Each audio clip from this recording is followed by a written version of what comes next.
Short Trust has commissioned some research with employers up and down the country of all sizes, large companies, small companies, and we were asking them really what their approach was to managing mental health in the workplace.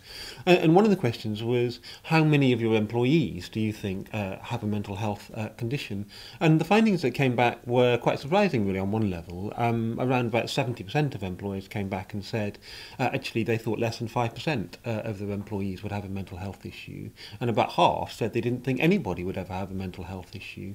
Well, we know for sure that actually 1 in 4 of us, 25% of employees, are going to face a mental health issue at some point in their lives. So there's quite a big gap between employers' perception of the issue and the reality.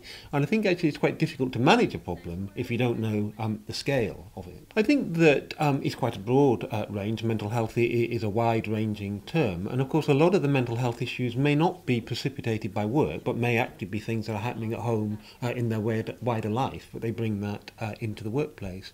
But in terms of the practical effects, it may be somebody feels they just can't cope anymore, it's just everything's too much for them. They may have panic attacks, they may kind of lack, on a very, very severe level, confidence in dealing with their colleagues or customers. And it just leads to a point where they feel they can no longer do the job, either completely or to the level that they and their employers need them to do. So from the research that Short Trust has carried out with employers, one of the very positive findings that came back was that employers are actually very keen to understand how they can manage mental health much better in the workplace. One of the things that we have now done is to develop an online web resource for line managers that gives them practical advice and troubleshooting tips for managing mental health as part of their day-to-day jobs.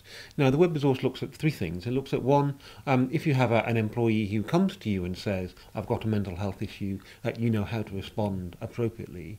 Secondly, if you have an employee who you suspect has a mental health issue but hasn't actually disclosed that to you, it gives you advice about how you might go about tackling that. And thirdly, it gives advice to employers generally about how they might create a healthy workplace in the first place. That resource is now live. We've had some very positive initial feedback from employers and employees, and the site itself can be found at tacklementalhealth.org.uk.